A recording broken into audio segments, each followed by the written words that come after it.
Man has a strange disease. Every night at 12 o'clock, he would wake up in the body of a stranger. Sometimes it's a handsome man, sometimes it's a beautiful woman, and sometimes even Spider-Man's best friend. He named himself Jack. For as long as he can remember, he's been living in different people's bodies. At the moment of possession, he will read all of the host's memories and help him through the day, and then secretly leave a photo as a remembrance. On this day, Jack possessed an asshole's body, although he was not very good looking, but he had a beautiful girlfriend. When he met Annie, Jack had a strange feeling for this girl. He gently pulled her hair up around her ears. Why are you looking at me like that? Like what? Maybe it would be fun if we just went somewhere. Like after school? Or even now. Is that something we do?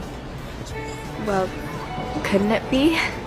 Annie didn't expect her boyfriend to go along with it uncharacteristically. They sang the girl's favorite song in the car together. They went to the aquarium. Her boyfriend had never cared for her like that before. At that moment Annie felt so happy. The distance between the two of them had gradually grown closer. Annie couldn't help but tell him about her problems with her father. He comforted her gently and told her, "You have a beautiful smile." Annie was so happy to be sent home by her boyfriend. She thought it was the happiest day of her life. That's the nice note.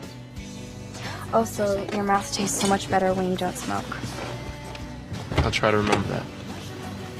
But the next day, Annie found her boyfriend smoking cigarettes as usual. Annie was very disappointed. Then a new transfer student wanted to make friends with Annie. Annie agreed to be her friend, but she didn't expect it. This transfer student was Jack. Her boyfriend came up to her in lab class. He didn't remember anything about yesterday's date, and he complained that because he and Annie skipped class yesterday, he didn't get a lot of homework done. Annie got a little upset. Jack scolded the boy, and then he gently pulled Annie's hair up. Jack's gesture made Annie a little embarrassed, so she left the lab. The next day, Annie went to the bar with her boyfriend. She still tried to remind him of their date, so she played the song they sang in the car, but he didn't respond. Instead, a boy danced to the music. It was obvious that he was Jack. At his invitation, Annie danced with him. Then they got to talking. He pulled the girl's hair up again.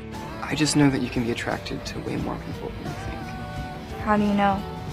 And then Jack's cell phone alarm went off. He had to get home, but Annie grabbed his cell phone and tried to write down the number. The time was almost up. Jack grabbed his cell phone back and fled in a panic, but on the way home, he fell into a coma as the clock ran out.